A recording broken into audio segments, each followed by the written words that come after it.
Today I'm going to tell you about a tax law that hasn't changed since Bill Clinton was president. Back then, the average home sold for about $126,000. Today, it's over $400,000. Yet the law is exactly the same. That one outdated rule may be keeping thousands of homeowners from moving, and ironically, it may be hurting today's buyers too. In today's Mortgage Minute, we will share all the details, allowing you to make better decisions when buying and selling your home. So, let's get started. Well, good afternoon, everyone. Welcome to this week's Mortgage Minute. My name is Alvarez with Mortgage Works, where we have the answers and they're on the house. I hope you enjoyed that little intro from my twin brother, we'll call him. But wanted to give you a little bit of a hint as to what we're going to be talking about today on the Mortgage Minute. Of course, I like to touch on the sports world, and of course, right now it's all about the World Cup. The U.S. Open, which I forgot to mention last week, finished. Wyndham Clark won that one. That was a good match, or a tournament, I should say. I will mention my lowly Angels seem to be scratching and clawing to getting a few more wins, so that's good. Of course, the Dodgers are well on their way to probably a third World Series, so we'll see how that plays out. But today, of course, the big news is the U.S. and Turkey in the World Cup. I think the game is about 7 o'clock tonight, our time, Pacific Standard Time. So be on the lookout for that. And who would have thought that with the World Cup and all the folks coming in overseas to watch the games that we could end up with a run on beer and ranch dressing. I still think that's pretty funny. But, I got to tell you, I've never been that much of a soccer fan. I didn't play it as a kid. I kind of missed that generation as given how old I am. But I got to tell you, watching some of these games, I'm getting into it. So I think I've got the World Cup bug, like a lot of folks have here in the U.S. Haven't paid attention to soccer as much as maybe we should. So some pretty exciting stuff, and I have to say I'm looking forward to the game tonight. So let's root for the U.S. Let's hope they can take another step further toward maybe going all the way. We'll see. So with that, we want to go ahead and give you the update on the stock market. Well, the stock market and the bond market and mortgage rates. Jeff likes to pull up our rate grid. And actually, what's interesting about that is no change, basically. We're still in these same low 6 levels. All the media headlines keeps talking about 6.5, 6.6. Nope. Mortgage Works were more like 6.25. FHA and VA still in the high 5s. So again, more of the same. It sounds like a broken record, but in that respect, it's a good thing, not a bad thing, that we haven't seen rates going significantly higher. And in fact, I think part of what's going on now is, of course, oil prices have dropped quite a bit. We're down to the low 70s. It was down, I think, actually got under 70 yesterday, and I think today is still right around 70 to 72 range. So, and you may have not, maybe you've noticed, I sure have. Gas prices have dropped. They are probably at least, I would say, 50, 60 cents a gallon, maybe a little bit more better than they were just a few weeks ago. So that's going in the right direction, which, of course, is a good thing to see. So let's look at the bond chart. This is a 5-day chart, goes back to last Friday, and that's the kind of move in the yield we like to see. And there's that started late in the day on Wednesday, that Wednesday dip that Jeff likes to see. And it's interesting because you would think with some of the headlines lately that this wouldn't be happening. Of course, this is on the tail of last week when we had the Fed meeting, the FOMC meeting, where it was announced after the meeting on last Wednesday, a week ago yesterday, that there was going to be no change in the Fed funds rate for the time being, and maybe not at all this year. And in fact, even a suggestion that we might have an increase in the Fed funds rate at least one time, 0.25%.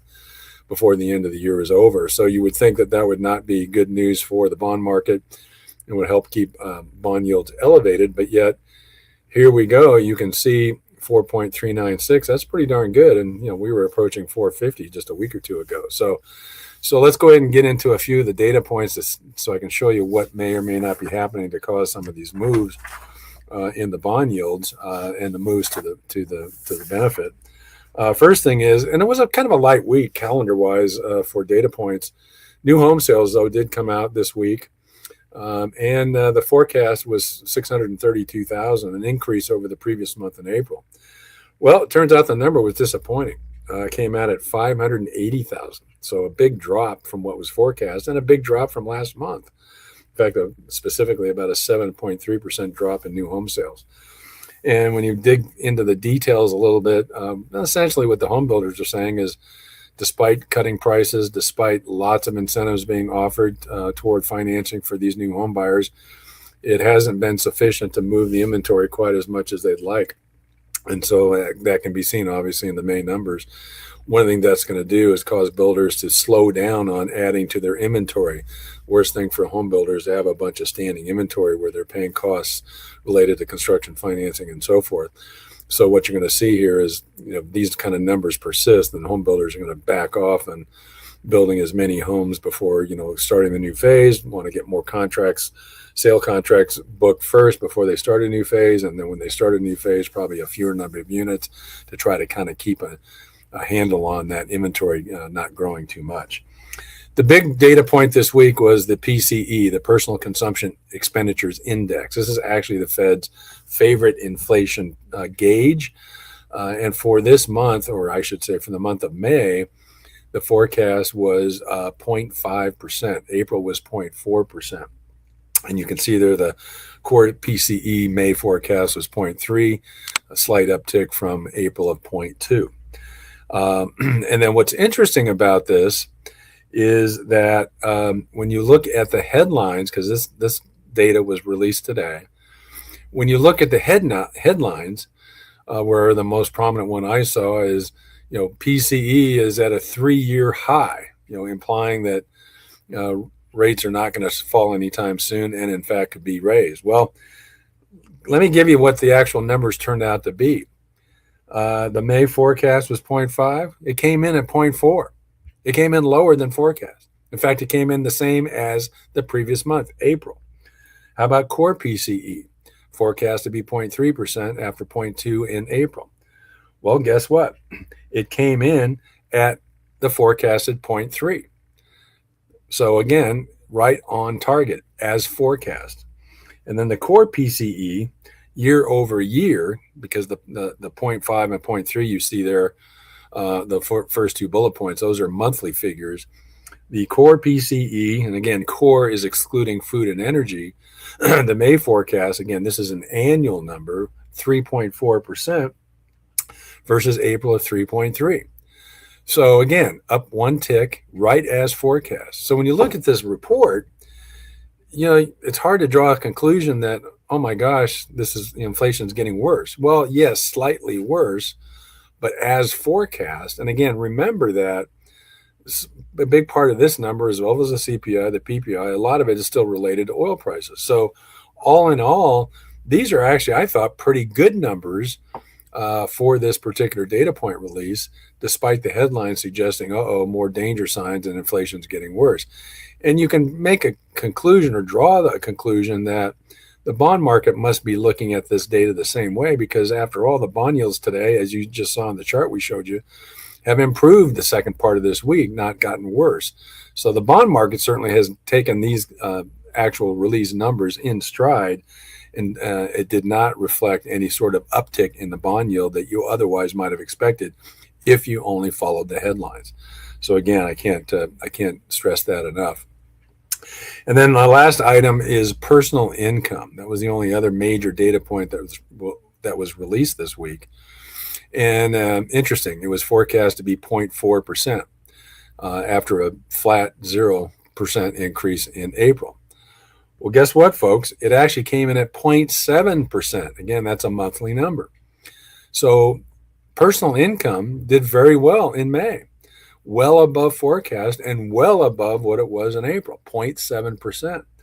Well, if you go back and look at those earlier numbers right above for the Personal Consumption Expenditures Index numbers, what is this telling you? Personal income is rising faster than the inflation rate. So that's called real income. Even after inflation, people are earning more. They're earning more than the inflation rate. That's a good thing. And so from that perspective, that's another sign the economy is actually doing pretty darn well. And so as a consequence, all the negative headlines about how bad the economy is a little bit of a head scratcher, because this is another example of where a data point kind of flies in the face of those headlines. The other thing that's not on our chart right there is the GDP. There was a revision released today for the first quarter, which was originally came out at 1.6% growth in the first quarter. Well, guess what? The GDP for the first quarter was revised to 2.1%. That's a 0.5% higher. And you know what? When you get sales growth from quarter to quarter, not sales growth, economic growth, U.S. GDP growth from quarter to quarter, when it starts getting into the twos, hopefully approaching threes, that's very strong numbers. That bodes well for this economy, humming along pretty well. People are making money. They're making more money than the inflation rate, so they have an increase in real purchasing power. So that's all good news that people should keep in mind. I'm going to leave you one other tip before we get into the main part of this discussion that we're going to do today. Is what is a I'm going to give you a rule of thumb, an easy way to sort of track mortgage rates. Even without going to our website and checking our rate grid from day to day. Although I hope you will do that. We want you to go to our website and keep posting on where rates are at. But here's a very easy rule of thumb to consider. There is something in the financial markets that is somewhat known as a mortgage spread. Now, what do I mean by that? Well, I talk all the time about your best barometer to track mortgage rates is the 10-year Treasury bond yield. And that is still the case. Now, that doesn't mean the 10-year bond yield directly affects what the mortgage rate's going to be, but it is your best benchmark. And there is a consistent spread between the 10-year bond yield and what the mortgage rate is going to be at any particular time. Now, here's the way to think about it. Now, a 10-year Treasury bond has a full faith and credit of the U.S. government behind it, which is part of the reason the yield is as low as it is, as we showed you earlier, 4.39%. Well, what you may not know is that there is a average spread between the 10-year bond yield and what a conforming mortgage rate will be.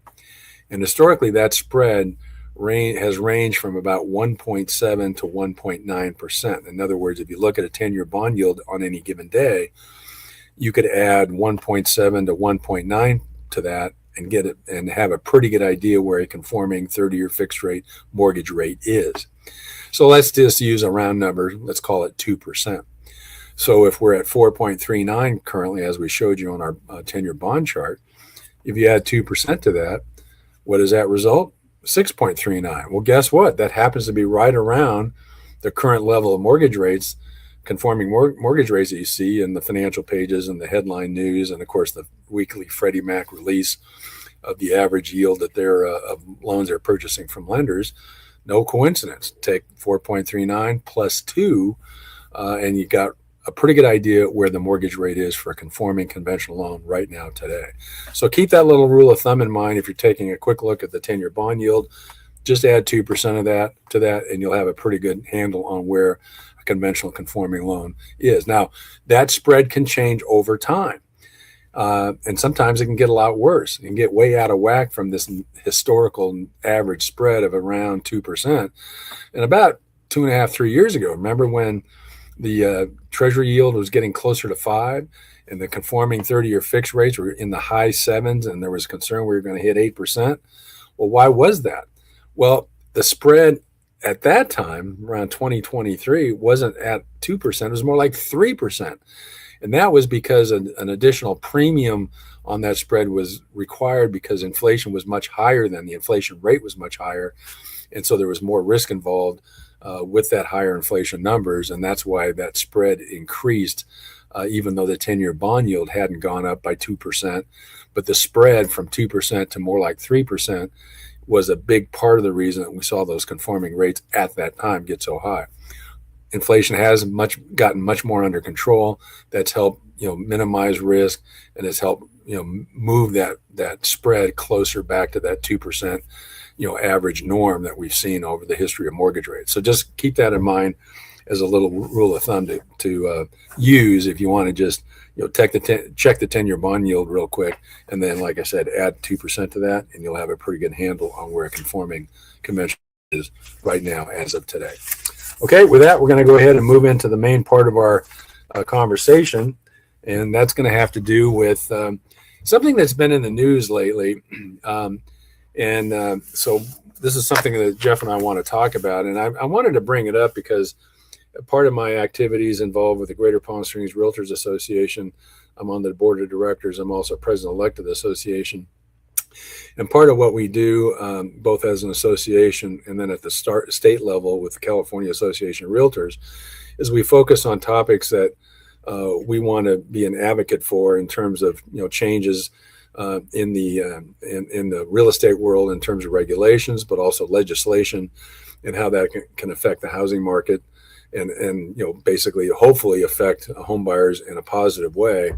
And so what's been kind of getting on the news page more, being talked about a lot more, particularly again at the California Association of Realtors and the National Association of Realtors, is whether or not it's time to take the current rules for home sale capital gain exclusion and do those need to be changed? Is it time for that to occur? So what am I talking about? And first of all, let me kind of give you a little bit of history. The Taxpayer Relief Act of 1997. Now, this was put into play to essentially try to simplify the rules from when someone sells their primary home and what kind of exposure to a tax on gain that they may be subjected to, if at all. Now, prior to this act, there was some rules in place that are a little bit convoluted, a little bit difficult to track and understand. And so the intent here with this Relief Act was to kind of simplify the rule and make it something that's going to be a little bit simpler to understand. So what they did is the Congress replaced a complicated set of rollover rules with a very simple exclusion, as Jeff just pulled up here. And many of you homeowners probably are already aware of this, or if you're a prospective homeowner, this would be something you would want to be aware of if you're looking to buy a home. When you later on sell that home, if you're a single homeowner, you're not married, when you sell that home, you can have the first $250,000 of gain excluded from any capital gains tax. And then if you're a married couple, that is doubled to $500,000. And again, this is for the sale of a primary residence where you can have $250 up to $500 of your gain excluded from any tax when you sell the home. Now, that's obviously been a good benefit. It's been very helpful to homeowners to, number one, understand what those rules are so they know how much of their sales gains they can keep in their pocket and not have to share with Uncle Sam. But at the same time, there is some issues with this. And what is that reason? What is the issue with this that maybe is calling into question whether or not it should be revised or maybe even eliminated? Well, as Jeff will pull up on the next bullet point, this has been in place for 30 years or nearly so. In 1997 to now, we're talking 27 years. This rule has been in place. So that is interesting because while initially this act had good intentions and was, I think, effective in addressing what was needed at the time, the question now is it still valid? Is it still appropriate given today's conditions? So again, as Jeff just pulled up on this next screen, why is it back in the spotlight? Well, let me give you a little bit of historical data. Back in 1997, when this act was put into place, any idea what the average or the median price of a home was back then? Well, you'd probably guess a lot lower than now, and you'd be right. How about $126,000? That was the median U.S. home price in 1997 when this rule was put into place, the 250-500 rule. So you would think at the time, those numbers at 250 and the 500 were not just picked out of the air, they were in some fashion selected as part of being reflective of the median home price at that time nearly 30 years ago. Now, what is the median price of a home now in the U.S.? Now we're talking national numbers, more like $404,000, triple what it was in 1997. And yet this capital gains exclusion rule hasn't changed since then. The dollar amounts that were established in 1997 are still the dollar amounts that are in place today. So the reason that this has now gotten Congress's attention is they're looking at it and discussing several ways that this could maybe be addressed. One would be to just increase the exclusion dollar amount, obviously, increase it to some higher number. That's an obvious thing. But in doing that, then maybe consider a couple of things that were not part of the initial plan in 1997. How about indexing it to inflation? Or how about indexing it to home prices? Either one would result in current numbers that would be a lot higher than what we still have. Or here's another idea altogether. Why not eliminate or substantially reduce the tax altogether? Now, obviously, that would be really terrific if we can just eliminate the rule. And if you sell your primary home, all of your gain you get to keep, and you don't have to share it with Uncle Sam at all. Wouldn't that be nice? Well, it would, but I think we all need to be wise to the fact that the probable realities of that are probably not that great. So let's not hold our breath on that. So with that backdrop, then we can talk about what should they be if, okay? So let's give you a couple of examples. If the capital gain exclusion limits were adjusted for home price appreciation, okay, based on home price appreciation since that time in 1997, well, the number of the dollar amount of exclusion for a single person jumps way up more than 3 times to $800,000. And then for a married couple, again, more than 3 times higher at $1.6 million. Wouldn't that be terrific if you could have those kind of exclusion limits when you're looking to sell your home? Because you know what, and we'll touch on this in a minute, if you've got a 2 or 3% mortgage, of course, that's been holding you back. I think the other issue is, this exclusion gain rule could be holding you back. Boy, wouldn't it be nice to be able to have these much higher numbers to protect your proceeds from being taxed. Now, let's see what they look like if you adjusted for the inflation rate rather than home price appreciation. Well, it's still pretty good. The single goes from $250 to $450. Married goes from $500 to $900. So again, either way you look at this, home price appreciation would be terrific. You'd have very, very substantial exclusions from gain on sale tax. But even if we only index to inflation, you'd still see a very nice increase, both for the single person and the married couple when they sell their home. So what I'm getting at here is something that I wanted to bring to your attention. I think, again, homeowners probably are already aware of this issue, but if you're a home buyer, why it could matter for you in the future. Because what this data shows and why this has become something Congress is discussing is that, as you know, for the last several years since the pandemic, we've been talking about the lock-in effect, where homeowners are locked into their current home. And all the talk has been about because of their mortgage rate, because they've got a rate somewhere in the 2s to 3s. Well, certainly that's true. And that effect is real. That lock-in effect due to your rate certainly is real. But I would argue another lock-in effect that's as strong, maybe even stronger, is, as we put on this slide, the tax lock-in. So really what's going on here is homeowners who aren't selling, even after they've owned their home for several years, they've seen a significant increase in their equity, particularly in the period from 2019 till now after we got through the pandemic. They're still feeling locked in. But what I would want you to understand is they're being locked in not just because of their interest rate, but because in a lot of cases, the amount of equity they've achieved is now so great that too much of that equity would be exposed to a substantial tax hit because the capital gain exclusion rules are simply too low and did not keep up with either the standard rate of inflation since 1997 or the appreciation rate in homes since 1977. So because of that, we've got an artificially low threshold where you're going to get taxed on your proceeds. And any homeowner who's paying attention, talking to their accountant or their tax advisor, probably realized that. So that became another, double whammy against why should we sell? We're going to give up our 2.5% mortgage. And my gosh, we may have, several $100,000 of gain that we're going to get taxed on because of the fact that, we have these limits are too low. And of course, as Jeff pointed out, what is the amount of the capital gains? Well, it can vary because, you got both a federal issue in terms of capital gain and in some states a state issue. But, generally I would say you would want to plan for at least like about a 15% hit in terms of a capital gains tax hit on your sale proceeds. Again, the amount beyond those exclusion limits we already showed you.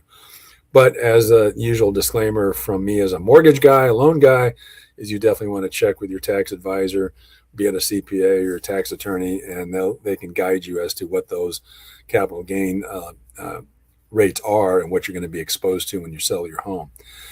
So I wanted to bring this to your attention because this gives you, I think, a fuller picture of the lock-in effect we've been dealing with now, where not enough homeowners are selling their home, and that's been an issue in terms of home buyers looking to buy. We don't have enough homes for sale. It's gotten better, but we still don't have enough homes for sale on the market for sale, and so that limited inventory, I think, is making giving buyers more challenges in terms of getting out and buying, even though in the short run there has been more of a shift to buyers having more leverage. But boy, oh boy, if we could address this issue, particularly with the tax lock-in issue of getting those capital gains exclusion limits substantially raised, what I think you'll see is a whole bunch more homes hit the market, and that's going to give buyers more choices. And of course, give the existing sellers more competition. So maybe in the short run, that could actually help prices. But eventually, you get more homes on the market, you get more buyers jumping in to try to buy. I think eventually that's going to squeeze out into higher prices. So it's all about timing and how soon you get into the game and decide to go ahead and go for it. So keep an eye on this. My understanding is it's in Congress in a committee. The big concern with the politicians, as you might expect, is they always look at something like this as this is essentially, in their minds, potentially a tax cut. And of course, what does a politician do? Is they say, well, we have to find a way to pay for it. Well, that's interesting. So we're talking about a proposal where people get to keep more of their money, but a politician says, well, we're going to lose revenue, and so we have to get this change. If it happens, we have to find a way for it to pay for itself. Well, this may be too complicated for most politicians, but in economics, there's something about incentives and what happens when you create policy rules that might affect people's incentives. What I would argue, any good economist could probably study this, and this is probably what needs to be done so that they can educate politicians about this, is that if we had that kind of increase in capital gains exclusion limits, I think that will prompt more homes to hit the market for sale. Of course, a politician thinks, well, if we raise those limits and get less tax, then in a static fashion, the amount of tax revenue is going to drop. Well, they're going to think that because they're going to assume the amount of homes being put on the market isn't going to change as a result of the policy change. So in their mind, static, okay, we raise the limits, less tax, we're going to get less revenue, we're not paying for the change. Well, what they're missing is when you increase those limits, people get to keep more of their sale proceeds. More of those folks, I think, are going to sell, even if they have a 2 to 3% mortgage, because they're going to realize how much more money they can capture and keep in their pocket. And so my argument would be, and I think this could be borne out with some good research, you'll probably see an increase in the number of home sales that would more than make up for the loss of tax revenue on each individual sale. So there'd be less tax revenue per home sale, but there'll be more total tax revenue because more homes will get sold. Of course, that's even before talking about all the ancillary effects. You're getting more homes sold, more realtors are getting commissions, you got more support services involved with those sales, appraisers and credit report companies and home inspectors, and all the trades that might be doing repairs on these homes, et cetera, et cetera. All that, of course, trickles down into all those folks got to get paid. That means more tax revenue and so forth and so on. So there are some real good economic benefits to making this change. And so that's why I wanted to make sure that you were aware of it. And, if you're active, talk to your local Congress people and let them know you think this is a good idea and urge them to do this, because I think it would be a big shot in the arm to address our housing problem and give more and more people housing opportunity. And yes, as Jeff just put up there, this definitely could be very much a win-win proposition for all. And I really wanted to see this happen. Now, with all that said, I want to finish up here and talk about, okay, let's assume these capital gains exclusion limits get raised considerably. So if that were to happen, what do you do as a prospective home buyer? Well, in this first panel that Jeff just pulled up, I want you to think beyond the interest rate. You have to consider that, folks will talk about when you buy a car, it's all about the payment. Well, yeah. When you buy a home, of course, there's this obsession with the rate, and the rate has become the bad guy in terms of that's the reason people aren't buying is because rates are too high, because we haven't gotten out of our heads that artificial period during the pandemic when rates were at levels never seen before and will not see again in our lifetimes. So what I want you to realize is that when it comes to buying a home, you've got to think beyond just the rate. You've got to think in terms of you've really got three issues that you should be focusing on, and that could be part of your negotiation. There's the price, there's the financing, and then how much do you need for cash to close? And that's, of course, down payment and closing costs. So really what you want to think about is a smart strategy has got to incorporate all three of these aspects of the transaction, not just focused on the rate.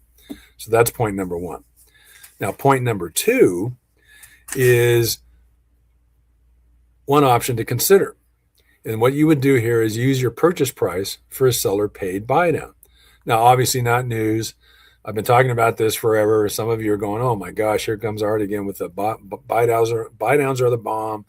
And he's going to give us yet another example of why this is a good strategy. But the point I would want to make is buy downs still are an integral part of getting homes sold and helping buyers get convinced to buy a home. Again, had another case here in the past week to 10 days, another situation, a realtor contacts me for a pre-qual. I talk to the borrower who's going to buy. She tells me they're going to make an offer price below list price of a certain dollar amount. I said, fine, duly noted. I'll issue you a pre-approval based on that. But would you mind me giving you another idea? And so what I did is, as usual, I said, look, why don't you not ask for a lower price, offer full price, ask for that dollar amount that you would have gotten with the lower price, ask for it as a seller credit. In this case, it was $30,000. The price of the home was $575,000. She liked it. We ended up doing a pre-approval based on that structure, and we used the $30,000 for a 3-2-1 buy down. So she's going to have a first year rate at 3.25%, and she's also going to have all of her closing costs paid. So there you go. Here's an example of how if we get those exclusion limits raised, we get more homes on the market. You're a prospective home buyer. Okay, you've got some stuff to choose from, a lot more homes to choose from, but you're still concerned about the financing aspect and affordability. Option one is use the price for seller paid buy down. Now, I want to add something to this. In all the discussions we've had on this show for a long time, we always talk about, offer list price and then get a cash credit, or maybe offer a little bit below list price and maybe get a cash credit. What do you do if a seller's just not going to budge?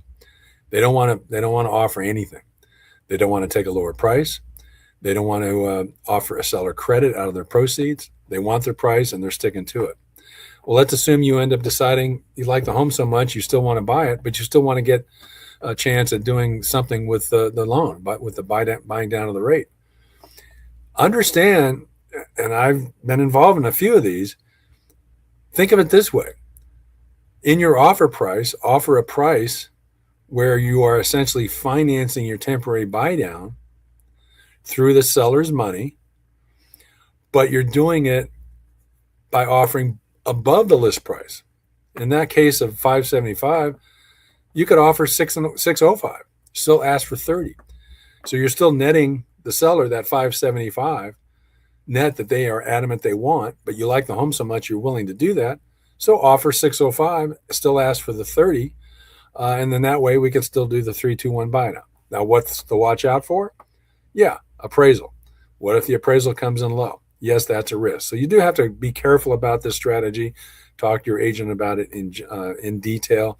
Talk to us, and we can help you evaluate whether or not that's going to be a risk. But point I want to make is that is another option. So essentially, you're financing your desire to get a 3-2-1 buy down and getting your closing costs covered you're financing that through a premium on your offer price. That is okay.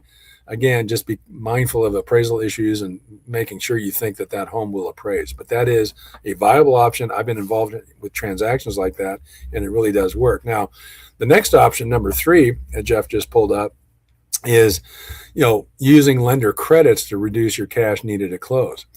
Now, what does that mean? Well, from time to time, I'll get somebody who will say, look, I'm trying to reduce my cash outlay, both down payment and closing costs. And maybe we're a situation where seller's just not willing to offer anything as a credit to cover closing costs, and maybe the buyer's squeamish about offering above list price in order to get that credit to cover their closing costs.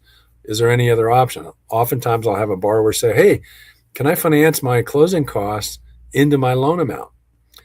Well, the short answer is no. You can't do that. You can't, borrow, $400,000 on a $500,000 property, and if you got $10,000 in closing costs, you make your loan amount $410,000. Well, you can make your loan amount $410,000, but there's all kinds of issues with that. You're going to be less than 20% down. You're going to trigger PMI expense and so forth.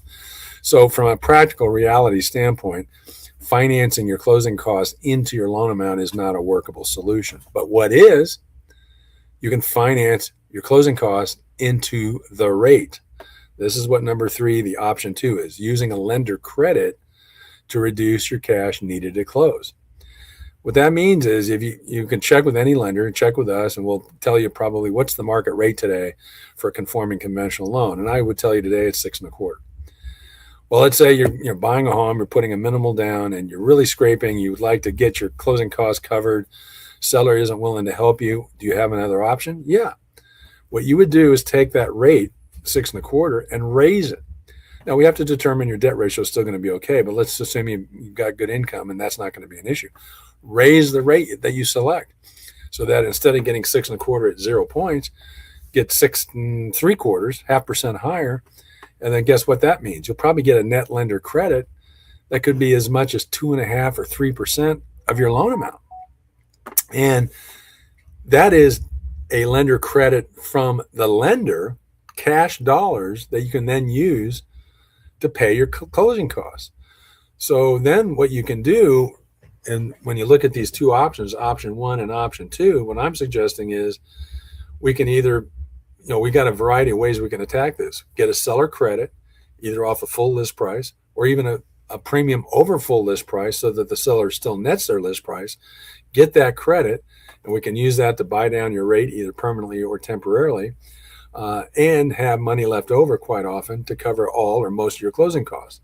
Or a combination where we get enough credit where you can cover the buy down piece, but then take a note rate that you're going to buy down from and select a higher than market note rate. So you're creating a lender credit that will still help you pay your closing costs, so that way you're still addressing both your need to get a lower rate starting off for 2 to 3 years if it's a temporary, or permanently if you go for a permanent buy down, and then still have most, if not all, your closing costs covered. So that's the point I wanted to make, is that you can sometimes offer above list price to get your credit. That can work subject to appraisal. Or you can take a premium rate to cover your closing costs and then ask for lesser seller credit to cover just the buy down portion. What we're here to do for you is help you with these different options and put them, on paper in a concise way, easy to understand way, so then I can walk you through it. So again, these are the two options. And so I want to finish up here by, okay, so what does this mean? Well, the bigger picture here is what this is all about. It's about your goals. And it's about understanding what is it you're trying to achieve. You're trying to achieve lowest monthly payment. You're trying to achieve the least amount of money out of pocket. You're trying to lower your overall long-term borrowing costs. And of course, you're trying to preserve maybe some of your liquid assets as savings. That can be what we call the post-closing reserves. And it's quite all right for you to want to focus on all 4 of these goals and use a strategy like I'm describing to essentially achieve all of these goals without just this sort of tunnel vision focus on the rate quote and at the exclusion of all else. That's where you have to really take a look at this in a broader picture and understand that all of these issues are at play, and we can help you prioritize those goals, what you're trying to achieve, in the most effective, financial way for you that's going to work for you long term. So with that, I want to go ahead and finish up. What's the bottom line here? You have more options. We've got seller paid buy downs. We've got temporary buy downs. Yes, those are typically paid by the seller. If you can't get a seller credit that can also cover your closing costs, we can show you how lender credits through a premium rate can get your closing costs covered. And so as a consequence of all these, we're going to give you a smart loan restructuring. And that way you can move forward without sacrificing affordability. So again, keep all of these in mind, all 6 of these bullet points. I can help you with all of these issues and help prioritize all this. So here's the thing I want to leave you with, and we're going to conclude the show with this. And this is the question every homeowner should ask before not moving. If I could structure the financing so that my monthly payment is lower than I expected, and my cash required at closing is lower than I expected, would moving suddenly become possible? I would argue yes. And I'm basically proving this every day when I get requests for pre-qualifications from agents and their buyers. This is the kind of detail, the kind of issues that we get into deep discussion with our borrower prospects. And what I'm finding is that in most cases, I'm able to successfully convince them to let me show them how I can address all of these goals in an effective and compelling way, so that they're going to feel good about pursuing that home purchase and getting themselves into escrow. So that's the point. Strategy creates opportunity. And remember what I said, when opportunity presents itself, it's too late to prepare. So keep all of these points that I've just made in mind.